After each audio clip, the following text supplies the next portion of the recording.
On the 23rd of November, the Russian military attacked a factory in Dnipro in Ukraine. The target was a key infrastructure, Pivdenmash, formerly Yuzhmash. Pivdenmash produces spacecraft, launch vehicles or rockets, liquid-propellant rockets, landing gears, castings, forgings, tractors, tools, and industrial products. The company is headquartered in Dnipro and reports to the State Space Agency of Ukraine.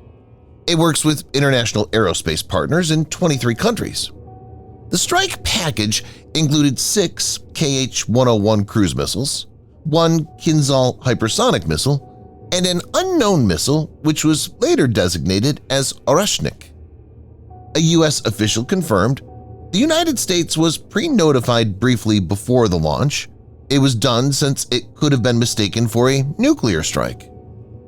In this video, Defense Updates analyzes how lethal the Russian Oreshnik missile is. Before we proceed, a word on NordVPN, which is one of the most trusted VPN brands worldwide that has a no-log policy validated by Deloitte, an industry-leading Big Four auditing firm. NordVPN provides an encrypted tunnel that protects your privacy by preventing external entry to your internet traffic, as well as enabling you to access content that's blocked based on geolocation. Best of all, with one NordVPN account, you can secure up to 6 devices at the same time. Get an exclusive NordVPN deal with massive savings by going to nordvpn.com/defense or clicking the link in the description. It's risk-free with Nord's 30-day money-back guarantee.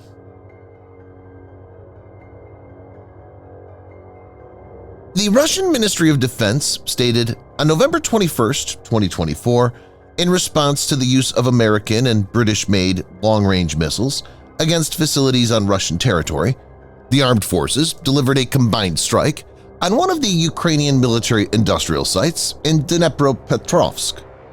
For the first time, the Oreshnik hypersonic intermediate-range ballistic missile with a non-nuclear payload was employed in combat conditions in the strike. The goal of the strike was achieved. All the warheads hit the facility. Hours after the strike, Russian President Vladimir Putin, in a TV address, said that Russia had launched a new conventional intermediate-range Oreshnik missile. Oreshnik means hazel tree in Russian.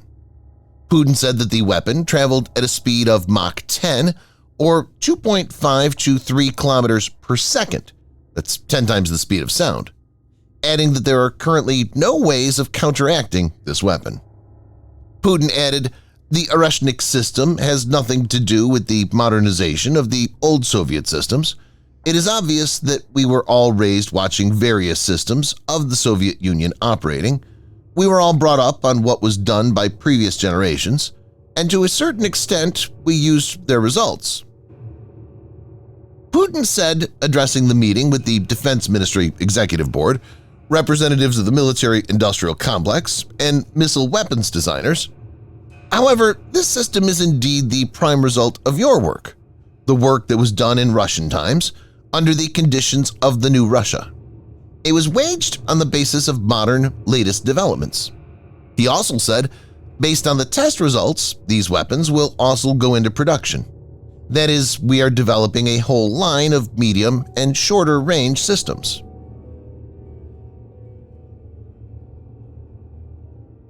There is limited information regarding the Oreshnik, but few aspects are clear. Ukrainian military intelligence says that the missile was traveling at Mach 11. It took 15 minutes to arrive from the launch site, more than 1,000 kilometers or 620 miles away in the Astrakhan region of Russia. So its hypersonic credential is proven. Viewers may note that hypersonic weapons travel at speeds greater than Mach 5, or more than 3,836 miles per hour. Ukrainian missile intelligence also said the missile was equipped with 6 warheads, each with 6 submunitions. So it's basically capable of delivering at least 36 warheads. It seems that these warheads are MARVs, maneuverable reentry vehicles. This is particularly useful against anti-ballistic missile (ABM) systems, as random trajectory changes make tracking and interception very difficult. The limited blast flash suggests that the warheads triggered after they'd penetrated deep inside the structure, possibly underground. Though the missile is not a precision attack weapon, but an area saturation system, the accuracy seems very decent. Few sources indicate that the missile was launched from a TEL or transporter erector launcher, so it could be fired from different locations, making neutralizing through preemptive strike difficult.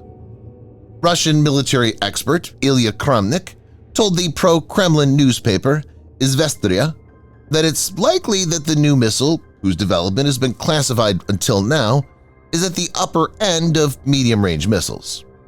He said it's likely that we're dealing with a new generation of Russian intermediate-range missiles with a range of 2,500 to 3,000 kilometers, that's 1,550 to 1,860 miles, and potentially extending to 5,000 kilometers or 3,100 miles, but not intercontinental.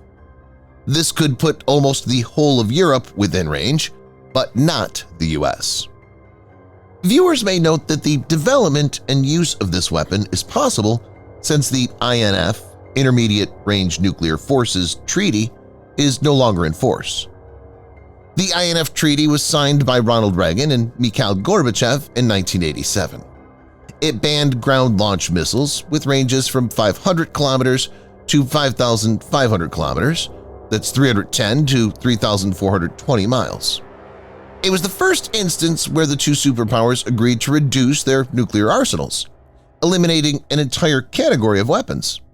Following their lead, Germany, Hungary, Poland, and the Czech Republic destroyed their missiles in the 1990s, with Slovakia and Bulgaria doing so later.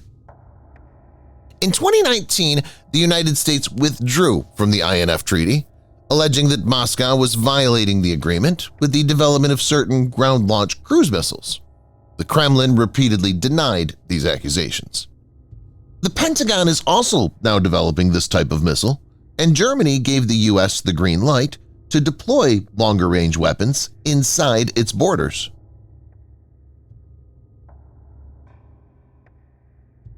Oreshnik's capabilities make it a very dangerous weapon. For example, it could hold NATO air bases in Europe at risk. Even inert warheads at that speed have huge energy and can cause considerable damage. Add to this, a single missile will rain down 36 warheads. To protect these bases, each of them will have to be equipped with THAAD, Terminal High Altitude Area Defense, whose single battery costs $1 billion. Even THAAD will not be foolproof since it intercepts missiles in their terminal phase, by which Oreshnik could have already deployed its MARVs. Aegis Combat System-equipped Arleigh destroyers may be better suited since they can fire missiles like SM-3, which intercept ballistic missiles during the mid-course of their flight path. One can say that this weapon is an asymmetric response to NATO. The fact that the missile can be equipped with nukes, too, makes it exponentially more dangerous. It remains to be seen how the situation develops, but it's clear that things are heating up. Thanks for watching. Subscribe for more videos like this. Hit the like button if you find the video interesting, and kindly provide your feedback in the comment section. This will help us improve.